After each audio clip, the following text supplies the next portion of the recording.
Olivia Lichtenstein, welcome to Audiobook Radio. Thank you so much for taking time out of your busy working schedule, because apart from being a writer, I know you're a TV producer, and it's nice that you could pop into this pub next to your office in Hammersmith. So I wanted to ask you, was there a book that inspired you to write? I'm not sure if there was any one book, but I do know that I started reading as a very young child. I think I was about 4, and I had an older brother, and I couldn't stand it that he could read and I couldn't. So I learnt to read at an early age, and I remember reading these books called Mac and Tosh, which were about 2 Scotty dogs, a black one and a white one, and their escapades. And I absolutely loved these books and quickly decided, I think, that I wanted to write stories.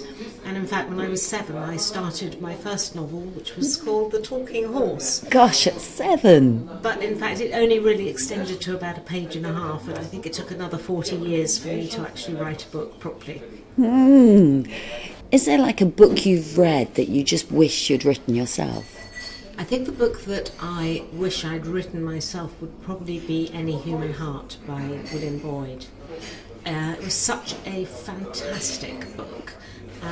It was because it encompassed the whole of somebody's life and was written with such warmth and compassion. And I remember it was one of those books that when I came to the end of it, I felt sort of bereft because I couldn't bear that it was over. That's what a good book does, isn't it?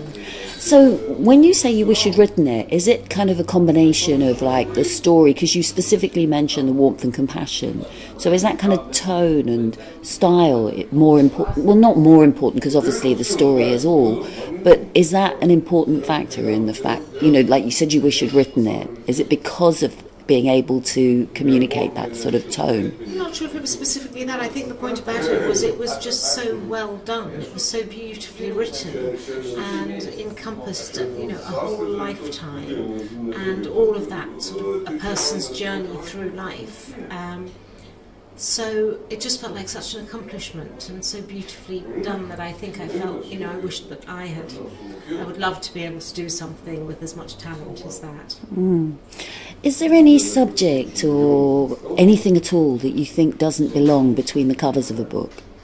I don't really think there's anything that couldn't be between the covers of a book, because I think that the point about storytelling in a way is for us to make to understand our lives and to kind of make them coherent, and that sort of the function of storytelling, and that therefore all of life is something that we sort of strive to understand and can be the subject of a book, really. I can't think of anything that I would exclude from that. I mean, I think even if something is dark or you know, difficult, that doesn't mean that it shouldn't be written about. And I know you said that you don't really listen to many audiobooks, which I'm hoping is going to change. But is there a book you would wish to have read to you?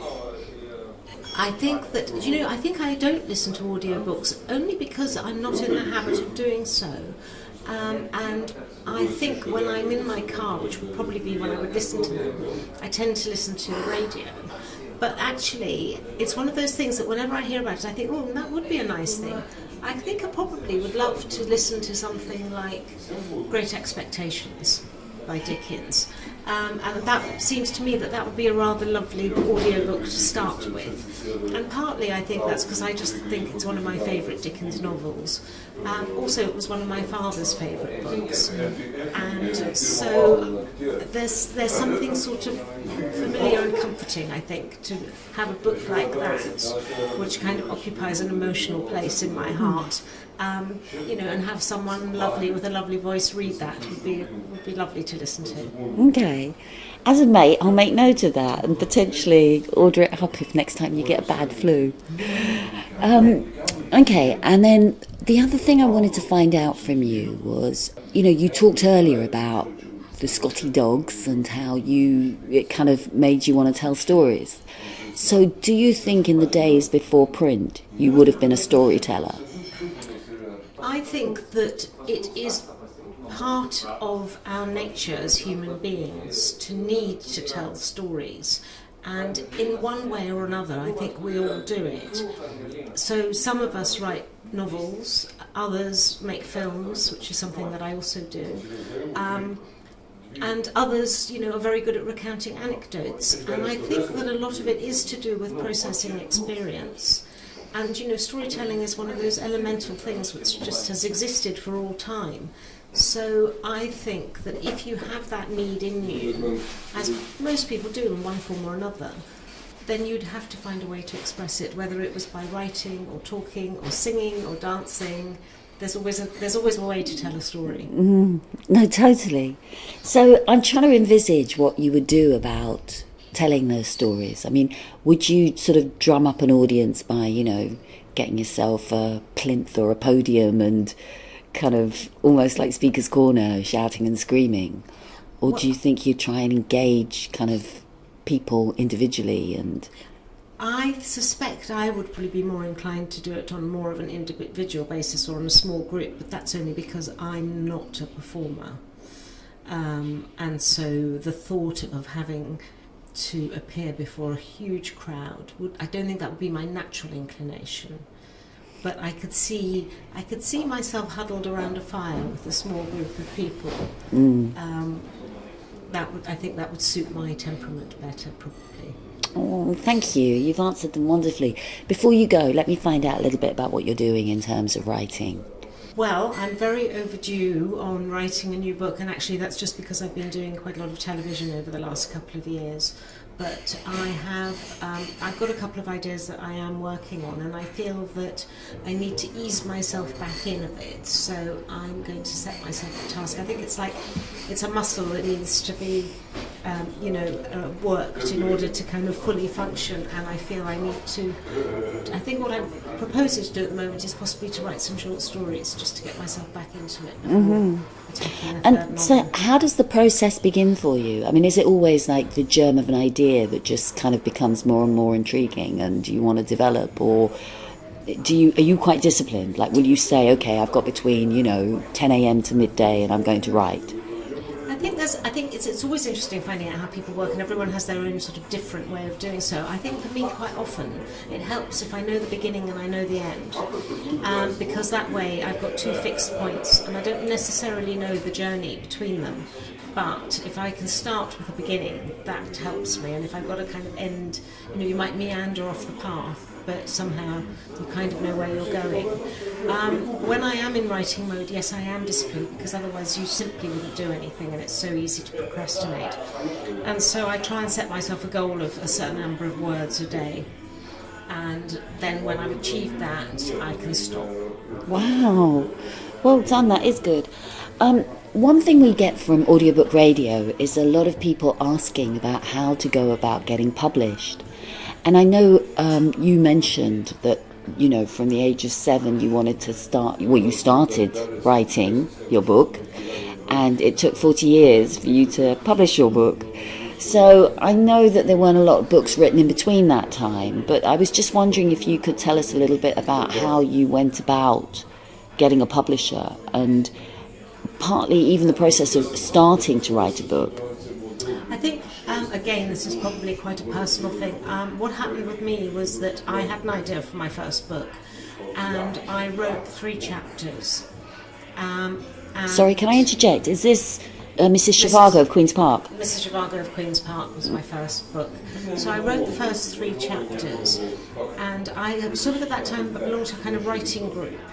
And what we had to do was turn up each week with 1,000 words. And if you didn't have 1,000 words to read out to everyone, you couldn't go. So it was quite good, because it meant that even if you only wrote 1,000 words that week. So I did that for a few months, and I found I was getting a great response from the group to what I was writing, and that gave me confidence. So I wrote my 3 chapters, and I then very boldly sent them off to a top agent. And I was very, very lucky, because she asked to meet me, and we got on very well, and she said, let's do it. And so then I was in, very good hands. Yeah, wonderful support network all built in for you. And was this like a formal writing group, or was it like evening classes, or just a bunch of mates? Or? It was actually it was a writing group that was organised by a fabulous woman called Jill Robinson, who was an American woman in her probably then 60s, who had been a writer all her life. And she just did this rather wonderful thing. She lived in this fabulous flat in Wigmore Street in London. No, not in Wigmore, well, somewhere in central London. It was Wigmore Street. Wigmore Street. And she just used to invite a sort of eclectic bunch of people and feed us all lunch.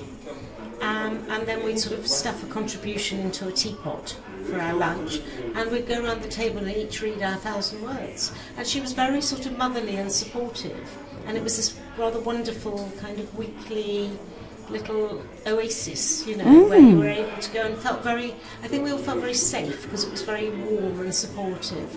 So it was a very good launching pad, actually. And then I found that once I'd written my 3 chapters, I didn't really need to do that anymore, so I stopped and then just buried myself away and got on with it on my own. How fantastic. That does sound like a wonderful and easy kind of way into it all. So how did it happen? Like, people say everybody's got a book in them, but the second book, that's the difficult one. And to be honest, I actually enjoyed your second book even more. I think I'm very fond of my first book because it was my first child, I suppose. But my second book, I think, is better. And it was difficult because I think it's always what they say in music about the difficult second album. And I think part of that difficulty is because you have higher expectation of yourself. Because having done it once, you can do it. But the thing is, can you do it well and can you do it better even than the first one? So it was, it's such a weird thing, I think, writing, because it's almost like you get taken over by something. And so at the end of a writing day, you look at what you've written and you can't always remember how it got there. So it almost seems to happen of its own accord, which is not to say that some days you stare at a blank screen and it is difficult. But I think that there is, I remember somebody saying to me once that, the characters tell you what to do and say. And I thought that seemed improbable. But actually they do kind of take on a life of their own and they do take over. And when that happens and you're kind of in the flow, it can be, very productive and very enjoyable. It sounds slightly mystical, like you're saying in the flow. It almost feels like in the zone, like an athlete that's just kind of blocking it all out. And it seems almost the antithesis of what you think of as writing, in as much as... I think there is that. I think there is something about that utter absorption in the task that somehow it kind of almost, I don't know, when it's working well, it can sometimes just flow out. And other times, it is like squeezing blood from a stone and it is difficult. And, there's a sentence that never quite works and every word is a problem. And, you can, I remember there was one I kind of laboured over and never felt like quite got right. And What's still to do that? Well, I think I eventually did, but right. The amount of work it took, it felt like, sometimes like you're polishing a stone and trying to make it into a jewel and it won't quite, shine as you want it to. But and is this like a plot point, or this is just a stylistic thing? Sometimes it can be stylistic, sometimes it is, you sit there and you sort of think, well, what happens next? And then you think, well, I don't know. And then you think, well, if I don't know, I'm in trouble here, because nobody else does.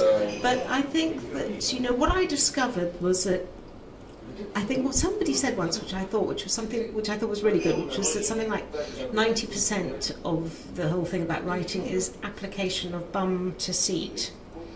And I think that's true. You have to make yourself just stay there and sit there.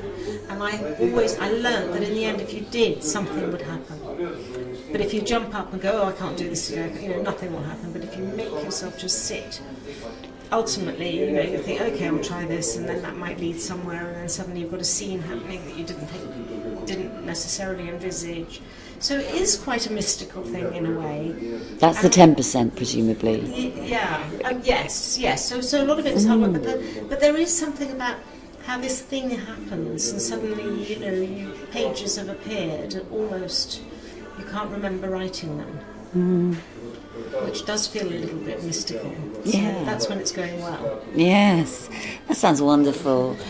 Okay, well, I wish you well with your mystical journey to come, even albeit with short stories, and look forward to reading them. Thank you. Thank you so much.